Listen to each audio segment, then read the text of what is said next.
Welcome to the Her Vibe is Pretty podcast, where you'll be guided on how to step up into your evolved woman, design your dream life, and start living it. Let's get vibey. Hey, Pretty Vibe Tribe. Welcome back to a very special episode of the Her Vibe is Pretty podcast.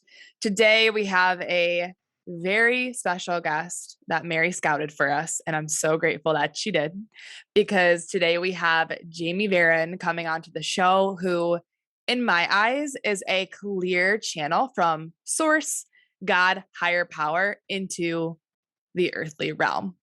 So to give you a little bit more detail about who she is, where she came from, Jamie Varon's writing has been seen across the internet for over a decade, from her early days of personal blogging all the way to features in publications such as Teen Vogue, HuffPost, Good Complex, and many more. So she is a very, very, very talented writer, which you will hear about when we talk to her today.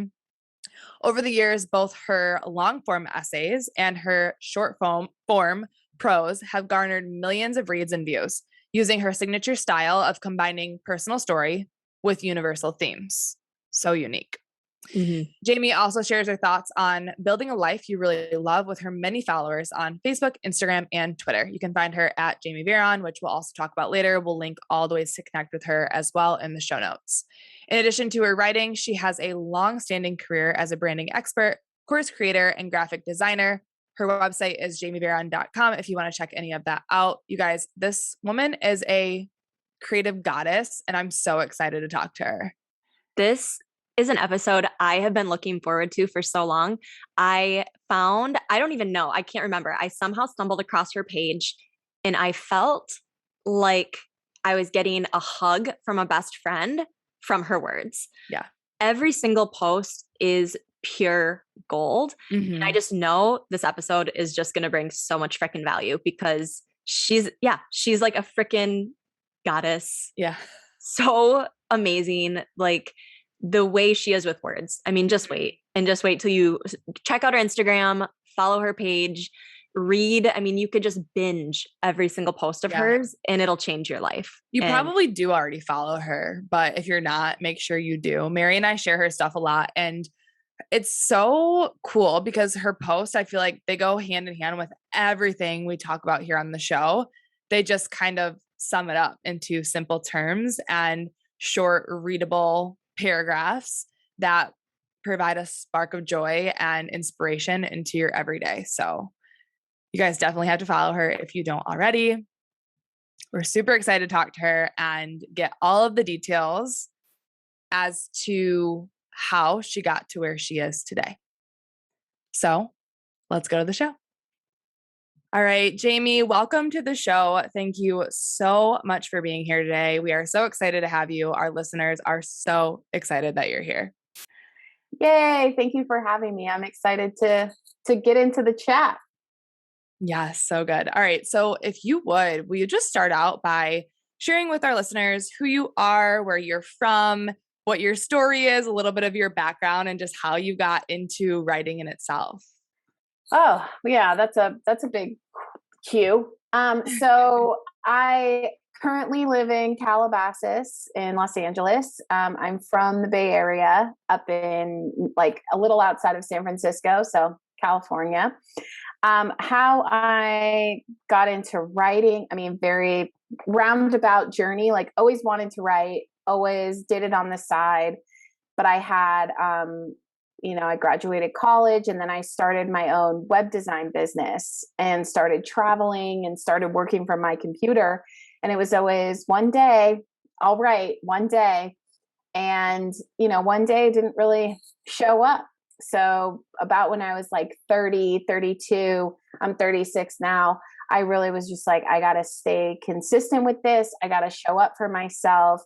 And I think that's probably the biggest decision that led me to where I am now, which is just saying to myself, it doesn't matter if you're good enough. It doesn't matter if you are perfect or anything. You just have to show up, put your butt in the chair and write and get these words that are in your head out into the air instead of just living inside me. So that's really like the very condensed version of how I came to be, at the position that I'm in now. So I'm curious, was this like, is writing, would you say it's a natural gift? Like when you say that you've always wanted to write, were you a writer? Were you a really good writer? Like as a child, would you like journal and stuff like that? Yeah, definitely. I mean, my mom loves to talk about like, you used to write these poems. And I'm like, they're not good. But they're good for like I'm 6. Yeah. So, but like for now they're not. But I was like looking at them and I'm like, this was always my thing. Like it wasn't even so much like writing specifically in any direction. I just like was always trying to come up with stories, always expressing myself, always had a journal. And just also another thing was like, I just love to read. Like I would just get through a Goosebumps book in a weekend, that was my love. You are speaking to my inner child, Jamie. I feel like we have the same mom, the same book interests.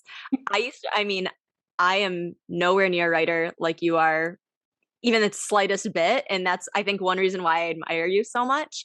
But you're totally speaking to my inner child there, having like this young interest in writing and reading. And I love how you are such a good example of someone who has taken that interest as a child and turned it and blossomed it into something like into a beautiful career, like in a lifestyle almost, I would say for you.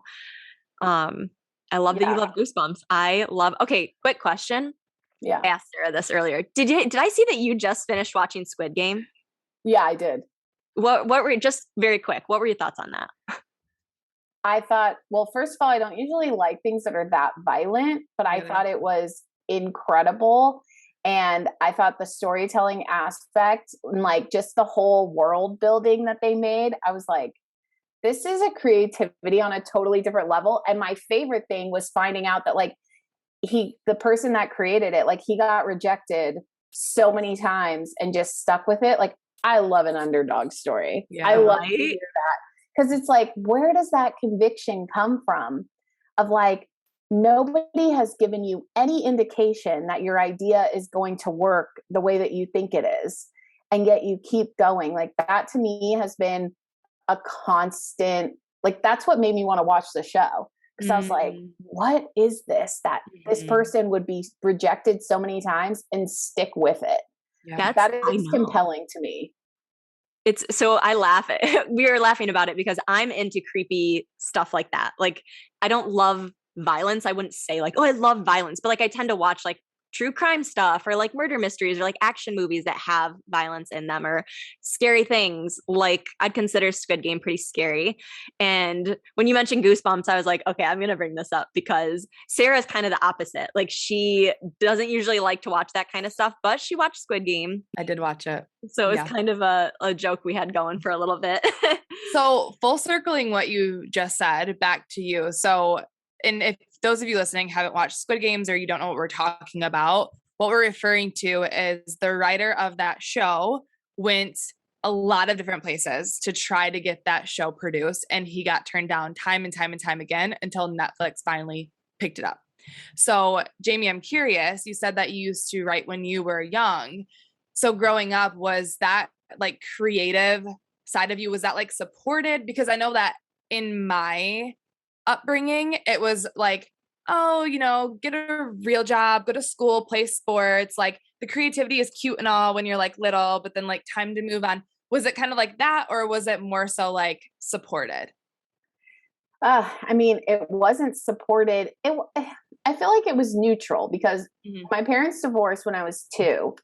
And so my upbringing was a little chaotic because I was going from house to house. It wasn't like, oh, you see dad in the summer. It was like mom for 3 days, dad for 2 every other weekend. So it was just back and forth. I feel like the lack of stability meant like, I almost felt like a latchkey kid. I was just like, who's paying attention to what's happening here? And I think that has contributed to my inner drive because no one told me, yes, you can be a writer. And also no one told me like, no, you can't be a writer. So I was just like, but I will say that like both my parents, my dad was a photographer. My mom's a makeup artist. They both did like creative things, but I wouldn't say that it was like a passion. So I always got this idea in my head that like, okay, you got to make money doing something and then you can do the art. And so I didn't like think, let me go to college for creative writing, or like, I didn't even know. I mean, I was one of the first, I'm the first one that went to college in my whole family, like a university, and in all the generations. And I just didn't understand, like, I didn't know you could get an MFA. I didn't know there were things out there that like, I didn't know you could go somewhere and they would like teach you how to write better. I was just like, get a real job and then figure this out. And I had it in my head that it was going to be too hard. You're not going to, you got to wait, you got to figure it out. And it is what it is. I don't know that that was true or not true. But I think I was very much like thrown to, like, no one was discouraging me, but I don't feel like anyone was encouraging me either. Yeah. Got it. Can you add or share anything about like how you stuck with it then, and how you didn't just completely dismiss it as like, that one day, like you said, you kept saying one day, but then what was it for you that made you say like, no, not one day, like today is the day? Oh, that's a great question. I mean, it was such a, thankfully, right when I started working and getting into the career force, it was that whole time of like 2008 blogging, social media wasn't it yet. And so everyone was blogging. And so I just loved blogging, And so I got into blogging, and pretty early on, I started to get an audience that was more than just like my friends and family. And so I was like, I'm onto something here. But it was very inconsistent. And I think I'm just like a very stubborn person, in that I always told myself, like, you don't let go of your dreams, you keep at it. You gotta like I love those underdog stories. So I was always like, you can't expect it's going to happen right away. So you got to keep going. And I think that I just continued to read and get inspired. And I mean, not to say that like all of my 20s, I was like comparing and feeling like I was falling behind and all the things. I mean, I was down on myself. But then it really came to a point where I think I had that moment where I was just like, you either give this up and like let this go, or you take it really seriously, because this in between is where I was really like falling prey to being like comparing or feeling. I had a big thing in before I turned 30 of like, I'm falling behind. And one of the biggest posts I ever wrote was this post called like, to anyone who feels like they've fallen behind on life. And it was like, I mean, millions of people have read that post. It got picked up by HuffPost, all these places. And I was like, oh, so this is a thing that we feel, huh? Like, I thought it was just me, that I'm like falling behind. And everyone was like, me too. And I'm like, oh yeah, we got a thing here about turning 30 and like, oh my gosh, not making it yet. I was like, okay. I was starting to I think that was around the time too, where I was like, I'm kind of seeing that my work resonates, but I really didn't know how to take it further than that. Yeah. So yeah, that's so beautiful. I want to read that post. I'm going to have to go creep on you a little bit deeper. I'm curious, your blogging, was that all like, did you blog about the same things that you write about now? I feel like when I go to your page, it's like very like self-help, inspirational. And like we said before we started recording, a lot of stuff we talk about here on the show. So was it always that? I'm just curious, like, have you had like a profound personal development journey that inspired you to write those things? Or are these words just like super channeled and like very natural? Both. Yeah. Okay. I originally wanted to be funny. So all my blogging was like the funny things that happen to me when I go out into the world, like I was really into telling those kinds of stories. And then I was very much not, I was like, I don't want to be inspirational. I don't want to be anything. And then I had a writing job in 2015, which was like a little bit, I would say, sad porn. Like I was just like a sad person at that time. And so I was writing about, like it was more, let's like commiserate together. And that was a good point of healing. But then I got to the point where I was like, I think I want to write more uplifting stuff, but it has happened completely naturally. I mean, I didn't sit down and go, let me inspire people. It was just like what the next evolution was. And actually, what's interesting is like a lot of the things that I'm writing now, I'm kind of like very skeptical of self-help. I don't read a lot of self-help. People always recommend books to me. I don't read them. Like it's very channeled. Like I love that you use that word because I think that it's really, a lot of people ask me like, what's your philosophy based on? What do you think? Like, what do you read? What do you consume? And I'm like, nothing. My intuition. Yeah. Like I try to keep myself as clear of a channel as possible. I find that if I read too many other things, I get that really it gets distracted. Totally. It's like you have to put your blinders on and just like dive in. Yeah. So when you say you keep your channel clear, what kind of like, do you do anything specifically to keep that clear channel? Like obviously one of them is not consuming a lot of other people's content. Is there anything else that comes to mind for you that you do to keep that clear channel? Because I know like for me personally, and I know for a lot of our listeners, we have this desire to hear from that channel. And it's a little bit more of a struggle. So, and I don't know, do you know anything about human design? Have you ever heard that? Yeah, I do. So I'm a generator. And so I've been told like generators are just think. But that's really challenging for me because I'm also creative and I desire to be creative and I know I am creative, but it's like, how do I click this off so I can hear from that? Because I believe in, and I guess you can tell me what you think, but I believe that all of us have that channel in us and we all have that ability, but it's like, how do we access it? Yeah, I think like, a lot of people will say meditation and I meditate.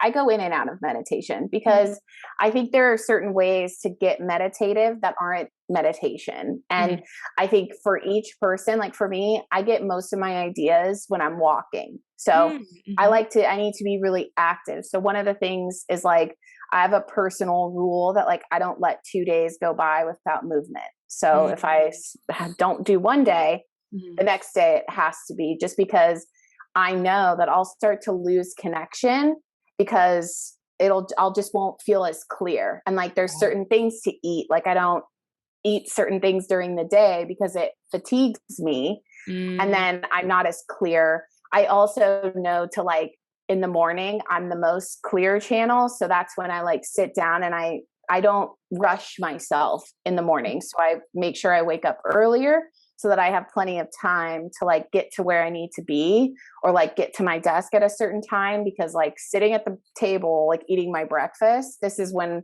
like most of my posts, that's when I write them, is like in my notes app.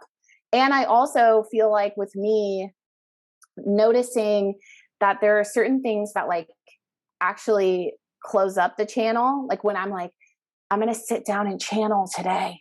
It's like, okay, it's blocked, like there's certain things that I just know. And I feel like you have to pick up on that. Like the best way to do it is just notice, like take notice when something feels really clear and channeled, and then go, what's the circumstances around this right now? Like what did I do before this? What was my day like? What am I, and just start to notice these signs. And like, because everybody's different. And for me, the most ordinary things bring out a channel, and the most like anytime I start, I mean, first of all, the biggest thing probably underneath all of it is just believing that I have a connection. Yeah. If you don't believe you have a connection, and there's no intuition and nothing's coming through, that's your story. I mean, that's the biggest block. Yeah, for sure. So good. And I love that, like how you give that tip to kind of work backward. It's like, just feel into like, when's that inspiration hits, and what was the environment, or like, what was your morning like, or what have you been eating today? That's so good to work backward. I love that so much. Yeah. Cause it usually like hits you out of nowhere. Right. And then you think like, oh, it's random, but actually you can recreate circumstances to better connect. Cause I also think like, I mean, when your life is just one thing to the next, busy, busy, busy, obligation, responsibility, it's really hard to get that moment for anything to come through, because you're just like, okay, next thing. Yeah. And I try to incorporate at least a solid amount of pauses in my day. Not saying like I sit there like a monk for hours, but like 10 minutes, like I can chill for 10 minutes between the next thing, putting in some buffers, which has been very helpful.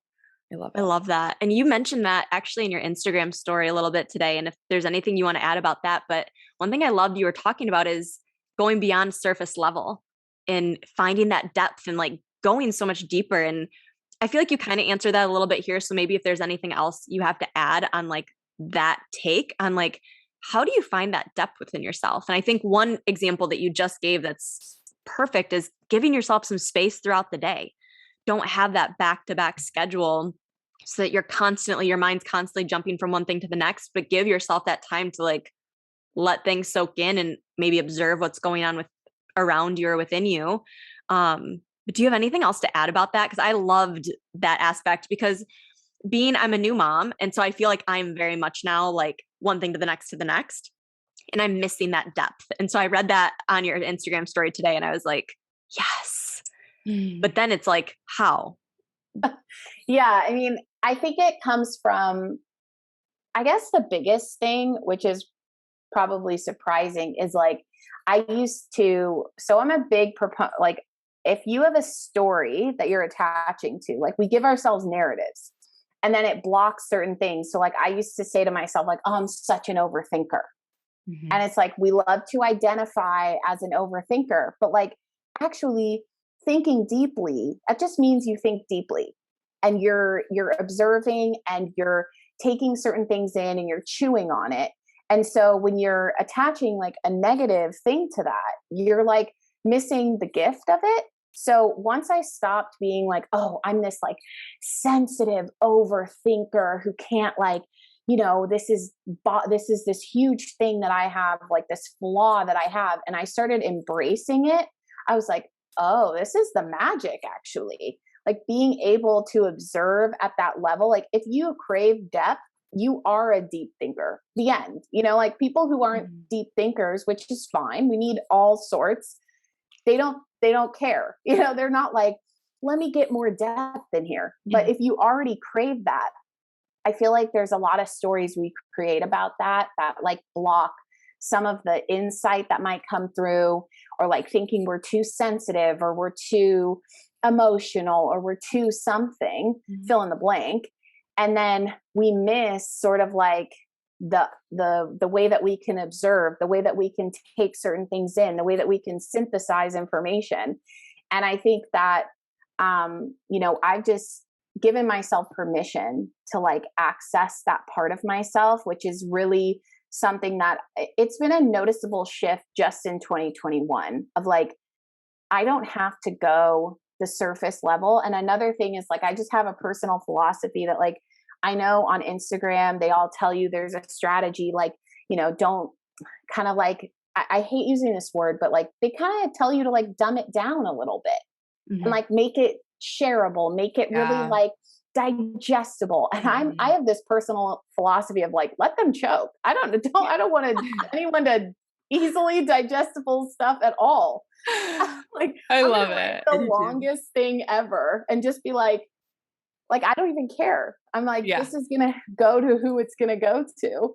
And that's just that's how I kind of access that. Cause I just give myself permission. I'm like, if I'm a deep person, if I'm like this, then like, I'm just going to get like, I'm sensitive. I feel stuff. I'm going to use that as a gift, not as something that I'm saying is against myself. Yeah. That is so beautiful. And I feel like everyone listening, like this goes very hand in hand with the work that we talk about with working through your limiting beliefs. And again, Jamie, your freaking words, like you just have a way of making something that can feel very complex so doable and so like I feel like I'm inspired to say like, okay, what are these stories I'm telling myself where I'm like, yeah, I'm very sensitive. I get very emotional. Like I freaking cry all the time these days and I blame it on the hormones. But it's like you shift that. Like, why am I trying to make that feel like a negative thing and make it a positive thing? Like that is my gift. My gift is this ability to feel, to sense things, to like process those feelings and emotions. Totally. That's a good thing. Yeah. And it's you a like, great thing. Yeah, like you just, and you make that, again, thank you for all you do, because you just make these very complex things though feel very doable. And I think that's like, I love that you say like, we'll choke on it, because there's, you don't hold back, but you make it approachable. Like you, even for someone who's new to any of these concepts, they can read your work and they don't feel like I have no clue what I just read. They're like, oh, maybe I am better than I thought I was. Oh, maybe this is a gift that I've always positioned as a bad thing. And you make people really like reflect on these things, and that's changing lives. Thank you for saying that. I mean, I think that it's not something that I try. It feels very natural just because I think because it all comes from personal experience, I never want something that feels like it's an ego thing for me, where I'm like, I think so much, deeper than everybody else. No one ever understands me. It's like, I don't care about that. Like, I actually have a real true heart for having people like, I don't want people to follow my life or what I do to a T. I want so many people to recognize, like, I have it within me. Like, I have power and magic within me. I don't have to keep, because like a lot of the things that I see, and it's more like, this is another thing that I used to think was like a negative about me, was that I was like critical.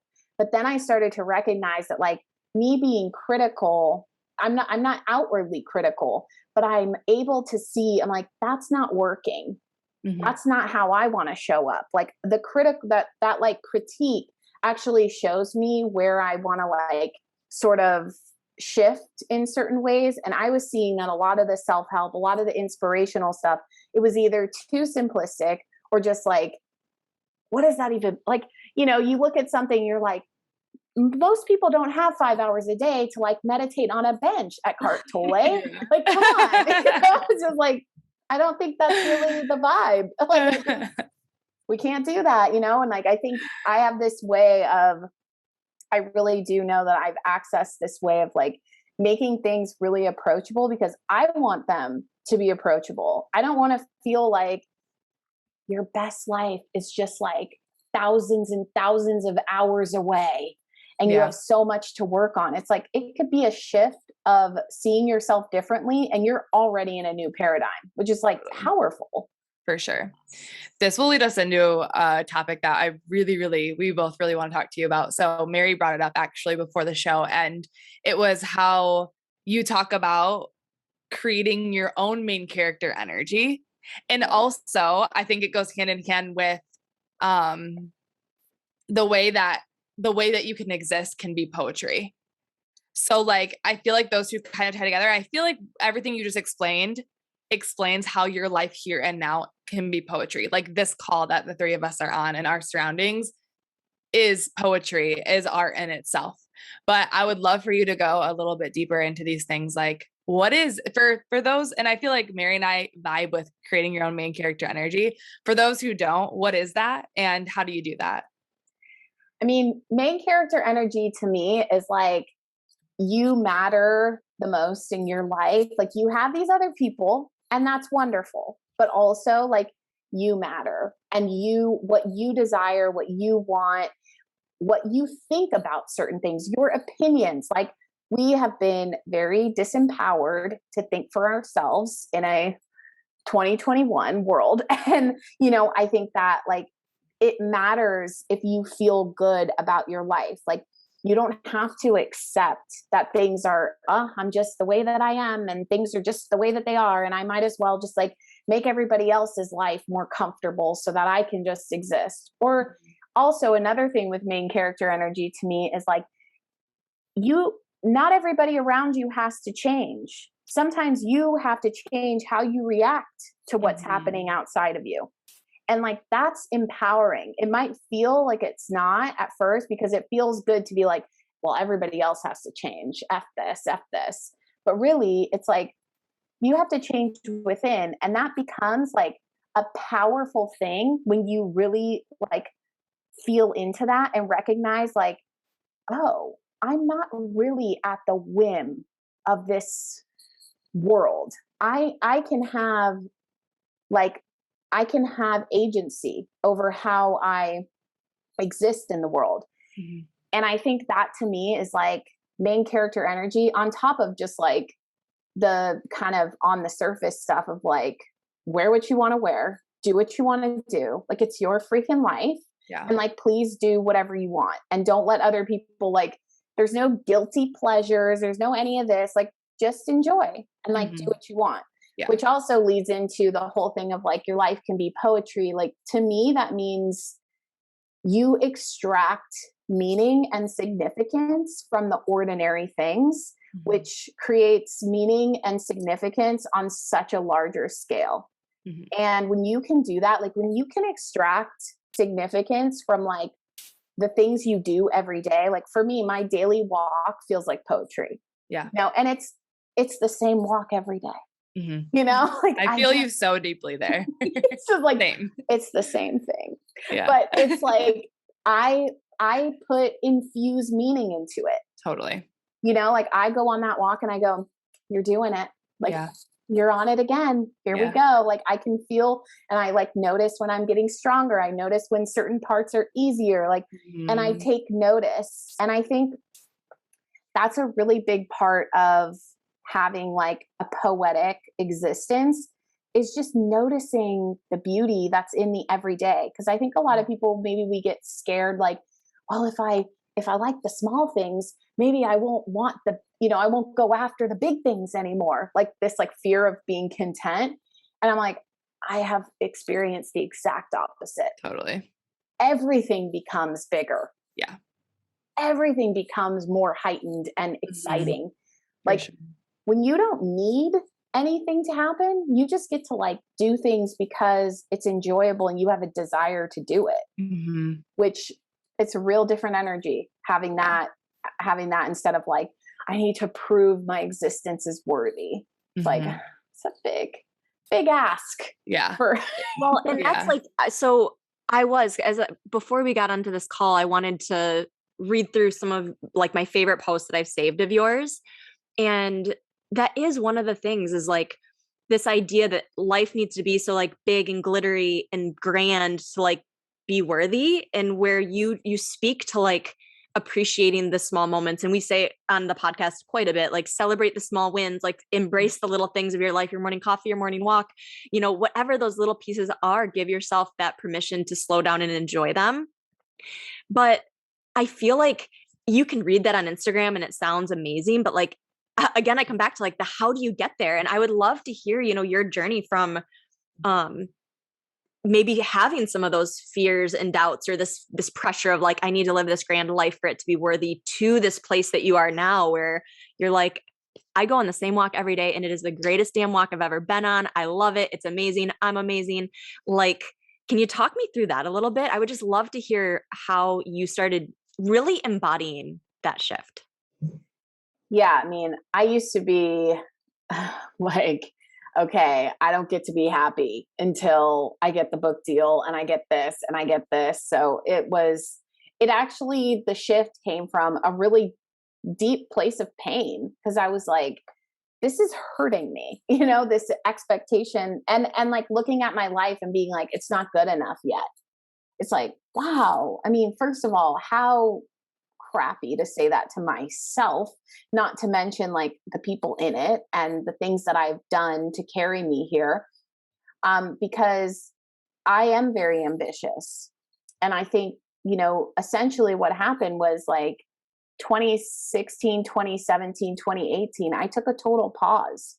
I put everything on hold. Like I didn't even know it was on hold. I thought I was quitting everything. I was like, I will never write again. Like I said to myself, you will only write again if it comes from a place of joy. And that was laughable at that time for me to ever think like, write from a place of joy? Oh, what? Like, no, you write to prove that you're good enough.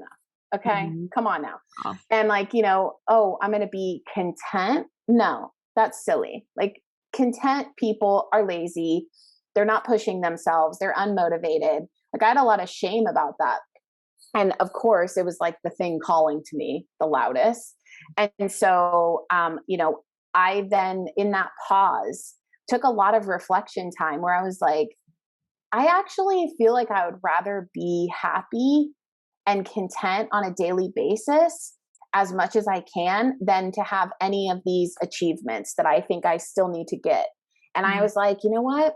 If all that I am is just like happy in the present moment, I guess that's all I have. And in 2018, my husband and I moved to France for a year, and I just lived my life and didn't post on anything. And it was like the greatest thing ever that I just like arrived in Paris and no one knew. Like I had been living my life online since like 2008. I was like, this is so nice to not be like, what does everyone think about me being in Paris? Yeah. You know, I was just like, I'm here and I don't care what anyone thinks. And I think then it took about another year before I was like, oh, the dreams are coming back. And now they're coming back from a totally different place of like, and I don't think you have to like take a pause or anything or like, you know, disrupt your whole life. But I'm saying that I think that I actually feel like it's okay to slow down. Like if things are feeling like they're on top of you and that you're just like, if you don't know why you're doing certain things or why you want certain things, like a real honest why, then like you got to look at that. Because if the why is like, oh, so that I can tell people on Facebook and Instagram that I got it, or like, oh, because like that will finally tell me I'm a good enough person, or like, you know, if you're in that, I mean, that's where I was. And I think those are always like really good indications of, maybe a realignment is necessary here. Because now I'm extremely careful about what I add into my life. Like even when I got my book deal earlier this year, I was like, this is what I was supposed to want. And I still was like, let me make sure it's still what I want. And that, because I think once you get to a place where you have at least the majority of the time a certain level of inner peace and a certain level of happiness and contentment, you don't let anything threaten that. So you want to like make sure that everything you add back into your life or like add into your life, you're like, is this going to actually add to my life? Or is this going to take something away from me? Thinking that if I get this, then I'll be good enough. Like, I don't want to think like that anymore, because I just realized like also that I had this realization that like I had achieved, like in my 20s, I achieved so many things and it still never felt like enough. And I was like, well, this is a lie. Like I have stacked up achievements and I'm, you know, my writing has been read by millions of people. I've had like huge successes, viral situations, everything. And I'm like, still not there yet, huh? Like, where's my happiness? Ready. I'm ready. And then it didn't show up. So I was like, I think I got to cultivate this happiness within and cultivate this contentment and cultivate, like, I was like, if all I become is crazy satisfied with my life and I never do another impressive thing again, like what I'm happy, you know, like what do I lose? So that kind of leads into your book then, yeah, called Radically Content. Yeah, it does. So, definitely. Yeah. So talk to us a little bit about that. Well, yeah, my book, it's about, so being satisfied in an endlessly dissatisfied world. This book has been formulating for many, many, many years. And of course, in perfect timing, it was just the exact moment I was supposed to write it, because it felt like I wrote it from a really, really true and honest place. And it's all about, like, to me, being radically content is like not about giving up on your dreams. It's not about having to choose ambition and achievement versus like going off the grid and living, this that kind of existence, which fine, do that too. But like, I think it's more about finding your own why and why you want to do certain things and why you want to achieve certain things, and being very rooted in like what you're trying to cultivate in your life, and knowing that if you set the foundation of being content and satisfied, everything can bloom from there. Mm-hmm. Versus if you have this really shaky foundation of like, am I good enough? Or I need to prove this to my parents, or I need to prove this to myself, or this or that. I mean, those things just, first of all, they don't actually establish any kind of motivation, because we're always motivated by things we add to our life. And yet we really focus on how to motivate ourselves to get rid of something from our life. Like for example, if you're starting to exercise or something, we'll usually be like, well, I want to get rid of this like shame or weight or something, when it's like, you can go toward like feeling mental clarity, feeling clear, feeling good, feeling confident. Like, so to me, it's like being radically content is like being exactly in your life as it is now, and seeing all there is that has already blossomed, being appreciative of all the things that you have and what you've done, celebrating your progress. And then like everything comes from there. That's a real foundation versus the other foundation, which is very shaky. And I mean, it's just like, it's a societal expectation. And so a lot of the book, I mean, it's very radical. I mean, it seems kind of, but like the ideas I think are really radical. It's basically like opt out of like societal expectations. Mm-hmm. Don't even try to like, okay, you have this should, okay, try to fit in, try to get it. It's just like, get it away. Yeah, we're here for it. My number one quote is like, drop the shoulds, let go of the shoulds. I stand behind all of that. Another quote that I live by is, gratitude is the foundation for abundance.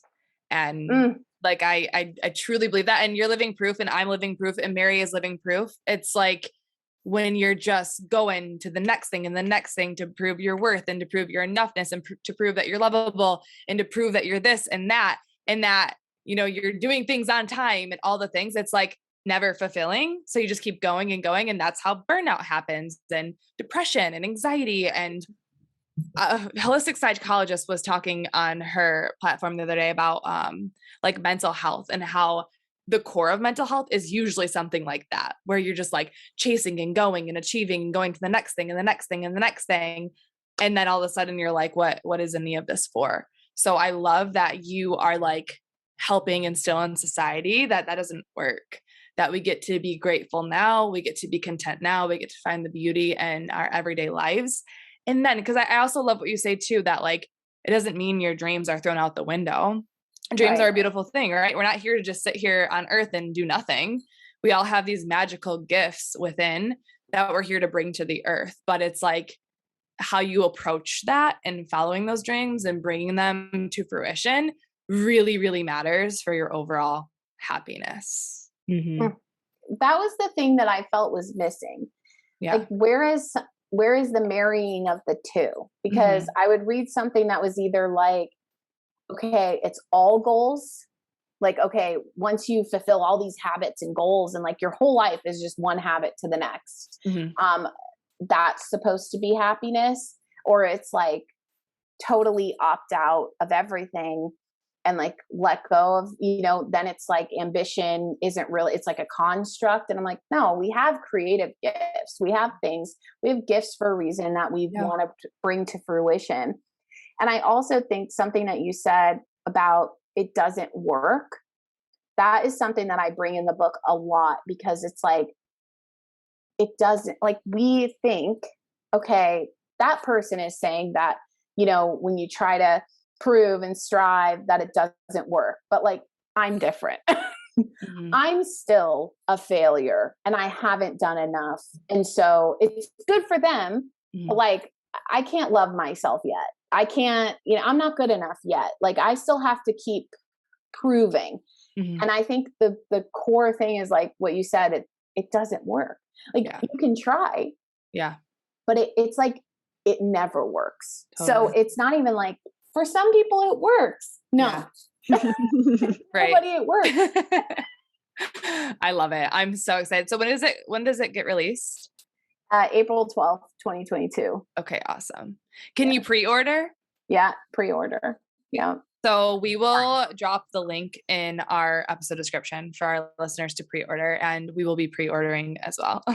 Yay. Yay. Thank you. I'm dying for this book to come out. And so one of the questions I have about that is, I feel like I've never written a book before, but I know with entrepreneurship, with starting my own business, so I'm kind of looking at it like a big task ahead of you, starting a business, writing a book, doing something really big that you're feeling inspired to do.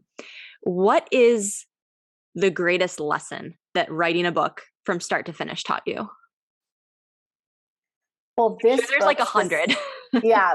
But this book specifically, because I had such a strong intention I was like, writing this book will be the most creatively fulfilling thing ever. It will be a joy. It will be fun. Like that was my intention going in before I even started. And I think the biggest lesson was recognizing that, having that intention beforehand and not listening to the mind of the world of like, it's so hard and it's going to be so hard and the writer's block will hit you and all of this. Like for me, I'm like, I would rather roadblocks just come to me instead of me having to think about them all the time and worry about them happening. And so my real big takeaway was like, oh, I actually have control over how the creative process will go. And if I show up with that intention every day, it unblocks me. And instead of showing up and being like, oh my God, it's going to be so hard. I'm not good enough yet. I can't start. I'm not ready. It's more like, how can I make this more fun for myself? Like what rituals can I have that make it like abundant and exciting and joyful? Like that to me is a radical question, especially with writing, because the whole conversation around writing is like, it's got to be hard. Yeah. Right. It's going to be the worst. And I was like, I said to myself, I'm like, I have a year for this before this book comes out. And I was like, I can't spend a year just being anxious and frustrated and expecting it to be horrible. So I was like, no, I'm not going to do that. And so I was just like, I trusted and sat down and was like, every day that I sit down, it's exactly what I'm meant to say. And I also trusted that like I have an editor and they're in their genius to help me bring, help clarify this and make this better, and just like, I didn't have to do it all myself, and not everybody has that, but you would think, eventually that's where it leads to. And I think just like having that in mind, instead of like going into something expecting ease, makes the things that do come up feel a lot easier to deal with. Totally. Mm-hmm. I feel that so deeply. It's not always going to be easy. I know. But, right. I'm like, let me trick myself into thinking that it's going to be easy. And then when something comes up, I'm like, oh, this is easy. This isn't, I can figure this out, instead of being like, this will be so hard. And if something comes up, you're a failure and you're never going to do well, which like, let me tell you, was the ticker in my head for a very long time. So I don't speak from like, I've got it all. I never felt that. Like, that's how it was in my head. Well, yeah. And we're 100% with you there. So another big thing, I say we probably talk about it every episode. Like we have almost 100 episodes and probably every single one that has come up. The stories you tell yourself, and it kind of goes back to what we were talking about earlier, but the stories you tell yourself, the mind attaches to a story. So the mind just wants to be right. So it's going to look for another reason to make the writing hard and another reason to make it hard and another block. And like, it's just law of attraction 101. What you focus on, you create more of. So I love that. Once again, you're living proof that if you decide it's going to be fun, it's going to be easy. Like you said, of course we're human, like shit happens, right? Stuff comes up. Yeah. And that's okay. And we all I feel like that's like a visceral understanding. And a lot of times I feel like we make things like this way harder for ourselves because of the stories we tell. 100%. way harder. I mean, this was so different. Like I almost felt like, and I have, I have a lot of people that I like, writers that I'm like, wow, I really listened to a lot of people on like how it was supposed to go.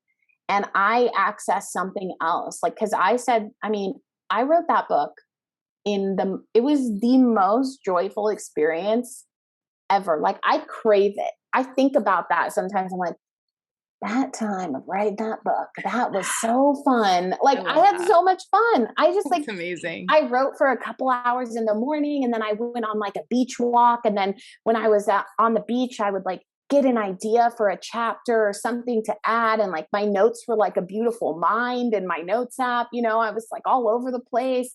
And I was like in total chorus with creativity. Like because I didn't say to myself, well, you got to sit down at the computer for 8 hours a day. Yeah. I was like, I will get just as much value or like just as much inspiration, more inspiration if I go out and into my life and I don't like grasp onto, well, I have to do, like, I didn't have word count goals. I didn't have anything. For me, that was helpful, because I wanted it to be so fun. And I wanted to walk away from the experience and be like, I gave it every bit of joy. Because also with everything that you do, it matters what you say, but the energy that you put into it, I was like, I want people to read this and feel the energy of like joy, freedom, ease. I'm like, so I'm going to write this book with like pain and hard. It's going to be hard. And like, that doesn't, no, that's not going to match up. I love that so much. I literally refuse. I will not create content anymore. Once upon a time, I had a business coach who was like, you have to post 5 times a day or 5 times a week, at least. You have to do it this way. You have to do it this way. And I'm like, there came a point where I was like, it just doesn't work. I realized that, like, one of my mentors says, you are the algorithm. And I fully believe in that. It's like the energy. I refuse now. Today, it was on my to-do list to create some content for the week. It's not happening because I just haven't felt that, because I understand that. Right. So it's like, you are such a beautiful example of that, how that's so truth, because our minds get stuck in the shoulds all of the time. Well, look, this person's super successful and they made themselves sit down for, actually, I feel like I've been told this by another author before, like, you just have to sit down for this many hours a day and just write. You have to force yourself to do it. And that doesn't vibe in my body. That doesn't feel good. So of course it's not going to work for me. Yeah, exactly. Well, that's what I try to show is like, I'll go through like, I have all these things going on. Yeah, I do have like, I now have a lot of things, especially this year, that are like really impressive and shiny. And I'm like, but actually the thing is that I'm here for it. Like I'm present, I'm alive to it. That means more to me. Like, I don't think people get it until they get it, like you do, where it's like, that is more important, is that like, if you can feel gratitude and appreciation for your life while you're living it, not in retrospect, not one day, not in the journal at night, but like in the moment, I'm like, to me, that is everything. And that I don't have any of those pressures. Like, I agree. I mean, I post really regularly, like Monday through Friday, mostly because it has turned into like a spiritual practice for me to like put that out there. And for me, because I know that if I take too much, like there's too many pauses, I'll overthink it and I'll get like kind of fixated on like, well, is this like the numbers and stuff. And so it's an act of love for me, for myself, to post that way. But that's for everybody to figure out. Like, I think we kind of disempower people to figure out their, like, we have a mechanism inside, just like what we've been talking about. Right. We have that's leading us. Like, usually when you're not feeling good about something, it means you're not connected to the thing that's supposed to make you feel good. Totally. I love that so much. And I think like the biggest thing that stands out from this episode for me so far is just one of the first things you said. It's like, I don't really read other books. Like I I put these words in there, but like you put your blinders on, you really do. And you don't look and you make sure you stay clear channel. I think that's so important. And where so many of us miss the point, because I agree with you. Like earlier, you were like, I have the magic in me, and we all have that. Like every one of you listening, you have that magic in you. It's just a matter of creating a clear channel, putting your blinders on, and allowing that to come through. Mm-hmm. I think a big takeaway for me, and it's like, I wish I had this episode and I wish I had your book, like when I started my business, because I very much had that understanding, like it's going to be so hard. You have to work so hard to make it work and to be successful. And I was putting so much pressure on myself. And one thing I love that you said here is like, how can I make this fun? What can I start to do to make this something that I enjoy doing, I look forward to doing? Mm-hmm. And you did the damn thing.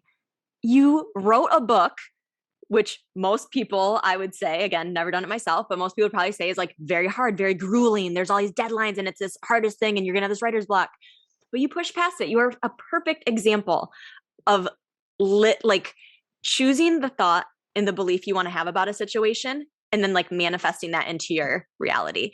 And it doesn't mean that no writer's block ever came up or there were no challenges ever. It's like those challenges, you can flow through them so much better when you have that outlook of like, I enjoy what I'm doing. I'm choosing to be here because I want to be here because it's fun and it's in alignment.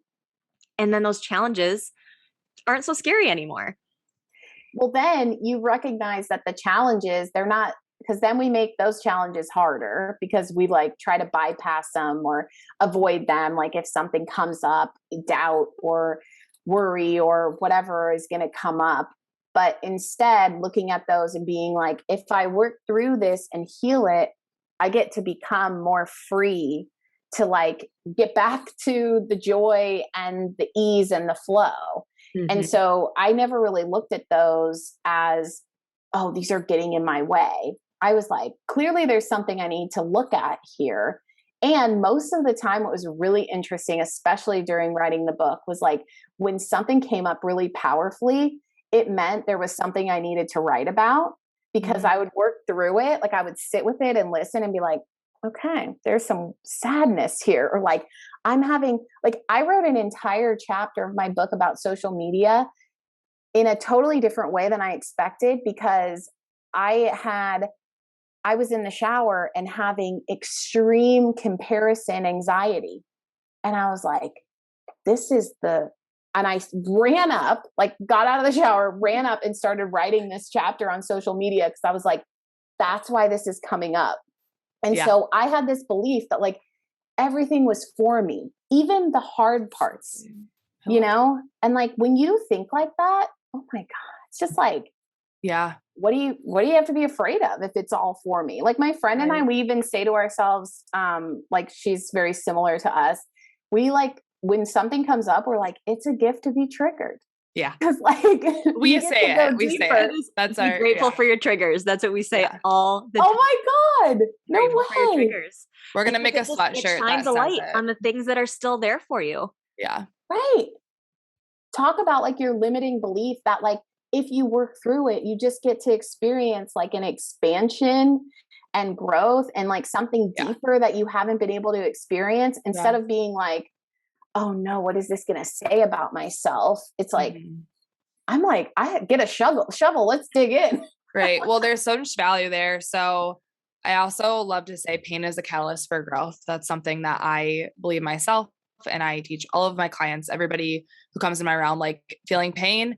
I'm sorry, I have compassion for you. I really do, because it sucks. And it's a catalyst for growth. Where is the lesson? So it's like really cool because there are so many beautiful things that come out of that. If you use pain as a catalyst for growth, if you shift your perspective to be grateful for your triggers, not only do you grow and level up as a human and connect deeper to your soul when you're looking for those lessons, but people like you, people like us, you can start to share that with others that help them inspire them too. So it's like, I don't know. I just feel like there's so much beauty that comes out of thinking that way and believing that.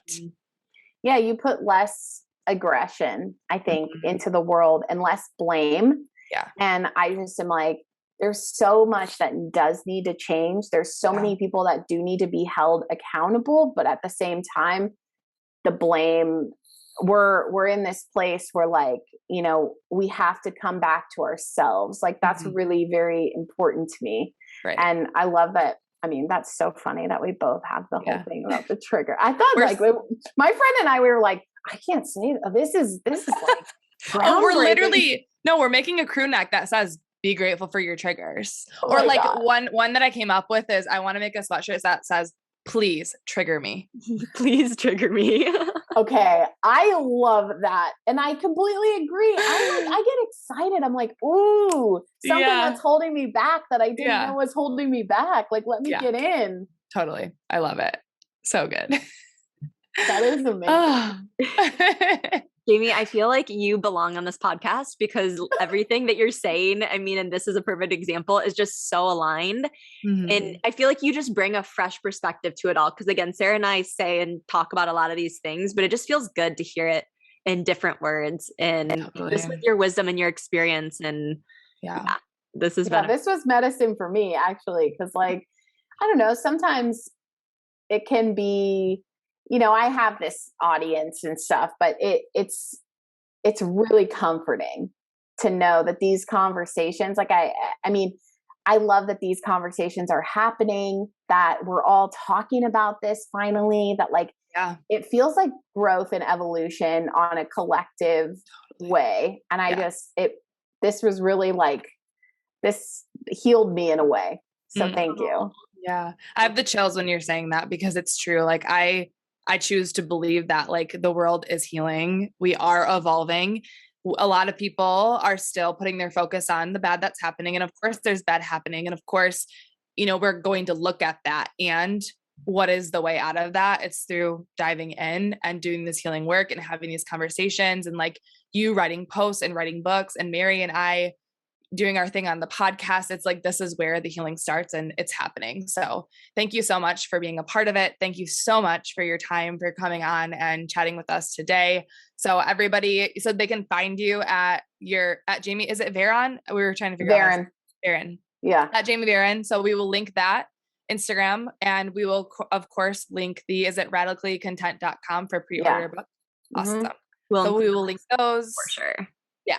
You guys need this book. And it, like I said before in the intro, please go to her page and like binge her posts. They are the most beautiful things. They will change your life. They will make big, scary things feel so much more approachable, so much more doable.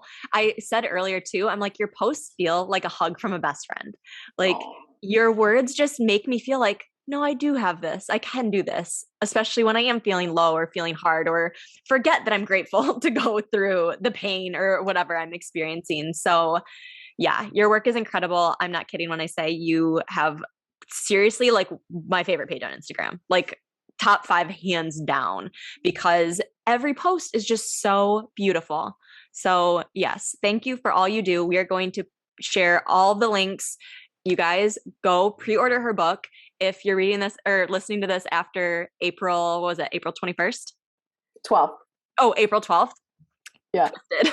April 12th, 2022, go buy her book. Oh, I can't wait to read this.